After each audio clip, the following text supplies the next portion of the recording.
Hello， 大家好，我是奥波，加油！我后面这个空屋就是我刚完成交屋的新家，这个之后会变成我的工作室，就是我会在这边剪片。如果我剪片累了，或是我家人朋友想来青浦玩，也可以住在这里。接下来呢，我会做一系列超简单的装潢。我希望呢，这次不要用太高的预算，就可以把这里打造的漂亮又实用。因为啊，其实我最后悔的一件事就是，我第一个家就花太多钱去装潢了，而且我做了很多的硬装，就是搬家或换屋，其实都带不走。有了我第一次的装潢经验，然后我最近也看过很多朋友家，我就决定呢，我这次要精简硬装，只做一些必须或者实用性的东西。那 IG 啊有私讯问我说，这次的装潢会不会有影片？会啦，虽然做的不多，但是我这次一样是自己努力统包，所以啊，装潢也会整理成一系列影片，大家可以期待一下哦。但在装潢之前，我想先跟你们run tour 一下这个空屋，顺便跟大家聊一聊我装潢的想法。我这次呢会先在空屋就run tour的原因，就是因为这个就是小坪数最常见的川字型格局，就是没有玄关，然后客厅跟餐厅连在一起，左右两边就各一间房间。这种格局呢，其实好像很难有什么装潢的突破，所以呢，我就想说先让大家有一个之后的装潢影片，大家这样看也比较好有一个对比。那我这次就先跟大家分享我装潢的想法。如果你们有觉得不错的川字型的设计灵感，也欢迎大家底下留言跟我说。好，那我先简单介绍一下，这边呢扣掉公设，大概室内就是16坪左右。那我就一起带大家来看咯。我们先从玄关开始啊，这里好像没有玄关欸。那我们就从门口开始讲。左右两边呢，我都会做柜子。这边呢，本来是建商设计是要做鞋柜的，因为它其实上面有一个那个换气的鞋柜换气管。但是呢，我在想这边有电箱，大家也知道，如果突然跳电，然后这边是鞋柜，就会发生一个悲剧，你要把鞋子全部拿下来才能开门。但是我就想要节省这个麻烦，所以我这边有请木工做一个小巧思，之后这个门都会拆掉。那装潢你们再看。我这边就不会做鞋柜了，会做一个污衣柜，就是回家的脏衣服啊、外套啊都可以挂在这边。然后它会是一个吊柜的形式。为什么我做吊柜？因为呢，我下面想规划成扫地机器人的家，它上面柜门可以把它水箱遮住，那它下面是吊柜嘛，它可以直接出发。然后再来呢，就看到另外一边。这边呢，当然就是我家的鞋柜啊，一个家不可能没有鞋柜嘛。它这边有一个 One Touch， 我这边有人在剪片，还帮我 One Touch， 然后还有我家的开关在这，所以刚好就不用改水电的配置。我这边呢就是一个镂空的，出门可以放东西，上下呢都是做层板的鞋柜。那当然它也是吊柜，因为吊柜的话，这样看起来整个空间感会比较好，比较不会有压迫。因为我是买预售嘛，这个洞。其实我是买2+1哦，我自己已经忘记隔太久。我一交屋的时候，我想说这个洞怎么会这么大？原来是我家的+1的空间。那我这次要怎么用我这个空间呢？看影片应该有知道，我去我朋友家看，那他设计师他说家里最花钱的是什么？就是柜子。所以我这次因为家里有很多东西要收，可是我又不想要做柜子，那我怎么办？决定我把这边规划成一个储藏室。那大概我会用1/3到2/3这个中间的一个距离，我会隔蛮深的，然后做一个顶天的储藏室，哇，很高欸，让它看起来正面看着就像一个墙壁一样，但其实你门这样一打开，里面就是一个没有做天花板的储藏室，然后我买现成的柜子放，那我的置物呢跟收纳都可以到顶，所以我觉得这边应该可以放下我家很多东西吧。我的货啊，还有一些包裹啊，杂七杂八的，真的废物超多。那就再来看到前面这个区域，我家现在后面已经储藏室了，我前面有什么？我想说我就规划成一个电视墙，电视会有一个矮墙在这边。那矮墙的背后呢，就是一个窄窄的升降桌。我想要在这边剪片，或是说我可能会在这里拍影片，我就会把脚架架在这里。然后背墙呢，我可能会挂画啊，或是我有一些什么10万订阅奖牌，快要10万订阅了，大家帮我订阅一下。然后可能就会放在这边啊，我都要关掉了。我这边就会是一个拍摄的空间，虽然这样看好像有一点局促，但是我自己有实际量过，我在我现在的家摆了差不多大小，应该是够啦。就是因为后面是墙壁，没有人会经过嘛，所以我觉得应该还可以。然后这边就是我会请木工搭一个电视墙，川字形，这个面宽呢不大不小，就是55寸，不能再大了，再大会超出墙壁。好，这边就是一个大概160公分的墙，然后做电视，然后线呢我也会全部收在电视墙里面。那下面我一样是会有商霸跟一些小小的收纳。那这边就会是我家的一个客厅区。大家应该很好奇，川字形的客厅大概面宽会有多宽？我量过，从这个地方到这里，大概就是280，所以放55寸的电视还 OK。然后顺便也可以把键上那个地插当做我这个背墙，我应该会做一点跳色啊、涂料等等的，让它看起来比较有点特别。好，再来就来看我家的公厕，是这样说吗？公厕就是客人用的。建商啊，它规划的灯光啊，还有一些配置的颜色都还蛮漂亮。今天就没起了，真的吗？那我以后都在这里开店。我是觉得它的整个配色啊、瓷砖啊、灯啊，还有一些五金件等等都很有质感，所以我这边有2间厕所，我2间厕所都不会动。然后这里空间呢，我想要放就是买一个好看的那种穿衣镜放在这边，我每天就可以拍我的 OOTD 自拍，耶！然后呢再出门，没关系，我这边东西都慢慢找，我一定要找到好看的。现在来看我家的厨房，走几步就到了，就这么小。我这边呢会有一个冰箱区，所以我会请木工做一个板子，稍微隔一下这个区域。然后这个空间因为蛮小的，我应该也是放我家的那种30冰箱，又小又好看，只是冷冻真的很小。然后呢，我这个区域一字形的厨房，我有在考虑这个烤锅，或是这边我想要放可以磁吸的珐琅板，之后我会慢慢选，再跟大家分享。其实里面的东西都是建商配好的，我会再规划一下，看可不可以买现有的收纳工具，让它变得更好用。这个地方应该就会是我的餐桌区。那这个餐桌，我有在想说，是之后找系统柜做一个中岛兼餐桌，那底下也可以用抽盘式的放一些我的电器。假设说还放得下的话，我其实这边真的很想要买一个好看的5斗柜。就是展示一些我的咖啡机啊，或什么好看的家电，想放在这个地方。对，我跟你说，我之后还有一个想弄，就是建商现在付的这是烘碗机，我想要把它换成洗碗机，但这个也只能45公分，没有办法60。那跟你家的一样。对啊，我家也只能45，我觉得45其实够啦，但60就真的更好用、更大，什么锅子全部一起洗。再来，我想跟大家分享的是，就是我这次买的房子它是没有瓦斯外管的，所以就是你看到这个 IH 炉这些就是全部纯电的，然后加上我的热水器也是电商附的那个电热水器，你们可以看一下，我也是第一次看到，就是这个它是电热水器，然后以我家的坪数，我有问啊，应该这样1桶是够。只是之后要看怎么使用，会不会很麻烦？你要等我就是真的用的时候再跟大家分享。你看我家的 view 是不是很好？一直看到飞机耶！当初我选中这边，就是因为这无线动距，这看很舒服。真的觉得现在这种比较市区的地方，要找这种无线动距，真的太难得了。再来呢，我家有2个房间嘛，这个是次卧室。那次卧室因为这边是工作室，就是我的工作区，所以我这边会放那个电动升降桌，让我剪片。但是呢，你有发现吗？这里的 view 很好，窗户超大又超亮的，所以我有打算在这边放一个卧榻，就是剪片常常会剪得很累，就可以这边放空啊，或者是躺在这边稍微休息一下这样子。有朋友来想要看我剪片的话，他也可以坐在这边看。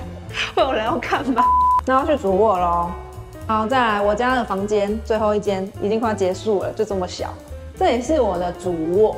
那主卧的话，就一定我是会放床啦，就放一个床在这边，然后呢，这边就可能会有个小柜子。那当然，主卧我一定会有衣柜啊，只是不知道会放多少衣服在这边。这次是请木工做，但是我只做一个框。那为什么会请木工做，没有买现成的原因，就是因为我这边要包覆一些梁啊、冷气包管等等的，其实都会动到木工，所以我就想说，干脆它一体的帮我做一个框，会比较好看。那我这次也是做了那种小宅业主一定会要求的顶天的收纳柜，因为我想说，就让它跟上面的梁是差不多的颜色，看起来不奇怪。我这边呢，里面就会去 IKEA 去找一些模组化的抽屉啊等等的，把它放进来。那这样子可以节省木工做整个柜体的费用，其实这样就真的节省不少钱。然后呢，我有请木工门框上面做一个那个轨道，那为什么我会先做轨道？我现在是想象，我之后这边是工作室嘛，所以里面可能只会放我拍片会穿的衣服，那不会太多。可是如果真的我搬过来了，就是衣服变多了，就很丑啊。所以我就想，之后如果真的变多，我就会动一个玻璃拉门之类的。所以这个要先请木工预留，之后我要安装比较不会有问题。打开，挂衣服，挂衣服，挂衣服，挂衣服。好短哦。挂没几件呢。哎，那你没有化妆台？化妆台，我就你知道我都有那个随身的那化妆盒，可是我应该会在这边就挑一个好看一点的那种小矮柜吧，这样也比较一致。就床、矮柜、衣柜，我这次的床头，我应该会想要买有床头板的床，或者说我请系统柜做一个板子，因为呢我家之前就是都没有做，你知道发生什么事吗？我没有买那个大抱枕的时候，我睡到整个就撞到头，所以不行，头还是要有靠的，比较不会有那个撞头的问题。你知道你刚看完我家的公厕，我家其实还有一间厕所，就在我的主卧，你想看吗？你想看吗？就长一样，没什么好看的。其实厕所你们应该之后验屋影片会看得比较详细啊，就两间都长一样，都干湿分离的这样子，然后没有浴缸，然后颜色也是很好。我在这里一样美肌吗？美肌。完蛋了，我摄影棚应该要在这里。不要，走吧。我现在才看到为什么这个写个推啊？这也太丑了吧！我要把它撕掉。好像酒店。对，很丑。每个家我都有一个入错仪式，就是躺地板。我上一个家在还没装潢之前呢，我也先躺过地板。你知道为什么吗？因为我需要先躺在这上面接一下这个新家的地气，因为感应一下。好，没错，这集我要感谢太和工坊的赞助。我这次不是要介绍保温杯哦，我是要介绍这颗枕头。这一颗是德国远红外线雪花纤维枕，我们来看一下它长怎样。讲讲就是它，而且这个是2.0版哦。刚好我1111的时候呢，我也买了这个 Garmin 手表，可以监控我的睡眠。这个枕头啊，我在家里已经试睡了很多天，我自己呢是感觉还不错啦。然后加上我最近买的 Garmin 手表，它显示我睡眠品质还蛮不错的，最高竟有97分，而且我深眠很高他还说你有不错的深眠，虽然睡得有点短。这也就是我工作室嘛，那工作室最重要，除了有人体工学椅，当然就是要有一个好睡的枕头，因为呢有好的睡眠品质，工作效率才能更高。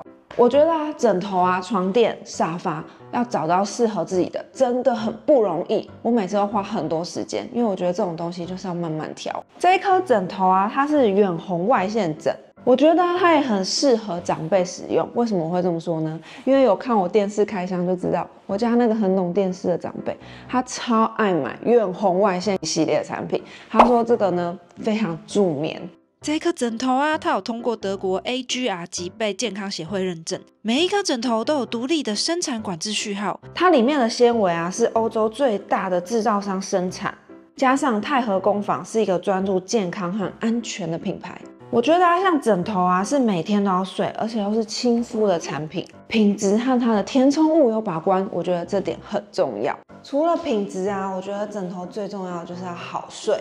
这一颗它可以好睡的点就是它可以依照自己的头颈角度去调整这个枕头的高度。每一张床的软硬度不同，每个人的身高身形也不一样，被的厚度会因为胖瘦有一点不一样。那是要怎么调整呢？它有附一个这个小的指枕嘛，所以说如果你觉得太高或太低，你都可以把里面的填充物拿出来放进去或是把这里的填充物再塞回去，依照自己睡觉舒服的程度去调整，然后去把它塞进去你觉得不够高的地方。那它这个上下都是有拉链，所以你可以自己拉开上面或拉开下面去调整那个棉花的分布。我调完之后呢，我不管我平躺或侧睡，我觉得支撑度都还不错。因为像我自己就是属于那种很容易落枕的人，我常常出国只要睡到那个饭店的枕头不太好睡，我隔天超喜欢就是整个腰酸背痛，或是呢我的旅伴就会说，你昨天打呼对，睡不好或者枕头的高度不够，很容易会造成打呼。再来还有一件事，贵的枕头不见得好睡，因为没办法依照自己的需求调整。但是它除了刚刚的所有功能以外呢，它还有标榜它可以日晒，还能机洗，而且它拍打一下，其实就很容易恢复蓬松。我觉得它这点超棒的。像我之前买过超多枕头，尤其是乳胶枕，虽然是也不错睡，但是你知道乳胶枕有一个非常严重的问题，就是它不能机洗，因为机洗里面的乳胶就整个坏掉，不能洗，睡一段时间好像有点恶心总之呢，我那个乳胶枕啊，睡了一段时间之后呢，就也不能洗嘛，你知道外面就有点脏脏的，然后你又觉得丢掉很浪费，因为那一颗买也不便宜。但是呢，我现在就换了这个，它可以机洗，我真的觉得太棒了。总之呢，我觉得枕头要找到自己适合的也很不容易。我觉得像这种东西就跟沙发一样，你要购买之前呢，一定要先去门市试躺。泰和工坊算是国内知名的品牌，买完也不用担心售后，在北中南呢都可以找到据点。那资讯我就放在底下的说明栏，有在找枕头的大家可以去看看哦。冷气怎么规划？你说我家的冷气？对啊，上面线好多。对啊，我询价之后，我这次应该还是会做隐藏式的，你知道为什么吗？没有为什么，就是好看。其实啊，我就发现，因为我有问过木工跟冷气师傅，他说川字型很容易有一个问题，就是说建商呢常常都会把那个冷气就规划在房间的短边，其实这样可能会有不容易量的问题。如果你直吹，或是说有一些会规划在那个入口的上方，或是大门的上方，我是觉得走进来就是一个冷气，好像也很奇怪。你会觉得很怪吗？还好，还是只有我觉得怪。那你有看价格差多少吗？有啊，我有看啊，我有打出来，就是木工除了平定天花板以外，因为我做隐藏式的嘛，所以它要另外规划那个出风口，还有那个维修口位置。然后冷气的部分就是要另外定做那个出风口那个格栅，还有做那个集风箱，大概就是差别在这边费用的部分。但是其实我觉得冷气壁挂跟隐藏式的价钱就没有差很多因为他报价给我看，我觉得还好。所以啊，我这边就是除了主卧我会做壁挂，因为要空间一致，然后其他我都做隐藏式的。我的工作室也是做隐藏式的，我觉得应该会很漂亮。你们之后可以期待一下我的影片。做隐藏式，我觉得还有一个最好的优点，就是因为已经小空间了，天花板就不会有太多的切割，我觉得这样是看起来比较舒服的。这以上是我个人的审美啦。你这个管线这么粗，跟两个一样，你要怎么包啊？对啊，你也发现对不对？我验屋的时候，我竟然没有想到这件事情。我问木工师傅的时候，他有跟我说，这个梁包起来真的会超大一只的。然后他就有问我说，要不要用？很多人会用那种圆角嘛，圆弧形。所以我一听到圆弧形，我就很多钱的声音。没有啦，我就觉得圆弧形要很贵，然后其实我自己也没有到很喜欢圆弧形，所以我就请他用别的方式。那后来我们讨论，我就想说啊。那我们做间接好了，因为其实我还蛮喜欢，就是间接光照起来那种氛围感。最后的决定就是用灯光修饰，就不用圆弧形的去修饰这个梁了。那这样子费用也不会用圆弧形的那么高。我就看了很多朋友家，然后有人是这样规划，你就会记在头脑里。所以我真的觉得影片要多看，你在装潢前做很多功课的话，你真的会很有想法。然后你的想法也是那种可行性比较高的，跟师傅很容易就达成共识的。你知道会不会看设计公司啊？我想但是我不会装潢啊，我只会在那边想出一些 idea 而已。而且我跟你说，木工师傅跟我讨论完，我们3天就决定施工了，有没有超快？你家地板颜色好像很深对，是因为现在有灯。都有，但是是真的偏深。而且其实啊，你知道这个是建商附的那种石塑地板，我真的还是比较喜欢我家那个超耐磨木地板，它走起来的脚感啊，跟这边是其实有一点差，我就觉得这比较硬。这地板很硬这不能超慢跑，超慢跑脚好痛哦。但是呢，我有问过，他要把它全部翻掉嘛，然后丢垃圾啊，然后再重新铺，费用真的也是不得了。我想说，这次工作室就精简一点预算，这个先不要动好了。你不是讨厌蟑螂的吗？这是对。有蟑螂。对啊，因为建商一直跟我说，它这是什么日本进口的门，好像很好很好。然后我自己实际听，真的隔音是不错，所以减少预算，这个我先不要动它。但是其实我在想如果之后我预算还有剩，如果真的还有剩，我会想要找那个超耐磨漆，像我朋友家那样，把它漆成比较好看的颜色。但这门我是不会把它丢掉啦，因为真的质感还不错它很密合。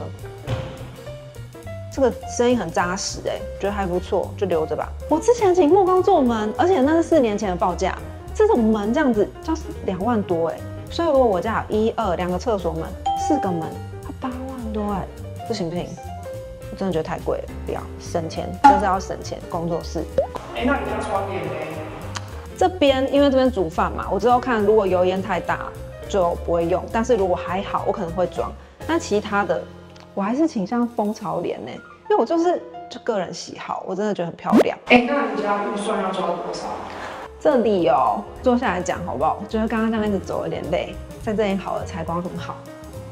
好，我其实这次就已经有和以前一样，先列好我所有的家具，还有我一些杂物要放在哪里，跟他们该收纳的地方。然后像那种比较大的，比如说推车啊什么的，我也都先量好尺寸，确保这些收纳是可以让他们放得下的。除此之外，因为我就是统包嘛，然后我这次一样也是在 Pinterest 上面找图给他看，然后大概跟他沟通一下尺寸，其实就差不多了。但是有一些自己的想法，有时候我还会先去跟我设计师朋友或是木工师傅确认到底可不可以做。毕竟啊，有一些施作方式其实很细节，不是我们这种外行人用看的就可以理解的。我觉得啊，你一定要先确认是可以做的，他们都还蛮愿意讨论的，因为避免你的想象跟他们做出来的东西不一样，可能中间就会再多一些费用出来。我家这个预算，你知道我上一个家吗？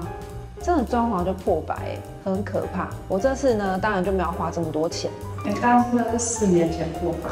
对啊，我知道啊，今非昔比嘛，这个物价已经4年前的。这一次啊，我主要就是空间小，然后我很多东西想买现成的，就精简一下预算。然后硬装的部分，我就只做必要的，比如说天花板这种的，那其他我都留白。目前呢，我预估的工种有不可避免的冷气、木工还有水电，但是我这次啊建商回路都拉得还蛮完整的，所以水电的费用应该不会太贵。然后我上次那个开关面板真的花太多钱了，我回去看我的报价，我真的吓死，我疯了吧！我这次呢就还是保留这些建商原本给的好用又耐看的国际牌，你觉得怎么样？不错吧？应该不会丑吧？其实啊，你有发现我这次油漆建商品质还不错吧？木工师傅跟烟雾公司都说品质不错，所以我可能就除了找特殊涂料做一些造型以外，我其他应该都是简单的过漆刷过，所以我觉得油漆费用我有问过，不会到太高。其实这样做完就差不多细清了嘛，像是系统柜啊、拉门，其实我都觉得可以之后慢慢做。一些现成的柜子啊、镜子啊、沙发等等，我也会慢慢买，慢慢挑到我喜欢的。所以我总体的硬装，我期待是。你猜100万？太多了，80万内我就要搞定。我觉得80万已经我极限了，就80万内，希望可以搞定。然后也希望我不要越加越多啊，因为其实木工跟冷气给我的报价看起来会在预算内哦。以上呢是我这次的新家空屋 room tour。那如果大家有什么川字型的灵感啊，或是装潢的想法，也欢迎底下留言讨论。如果你想要讨论的更多，也可以去我的 IG 私讯给我哦。最后记得订阅我的频道，不要错过接下来的装潢分享。那我们就下次影片见喽，拜拜。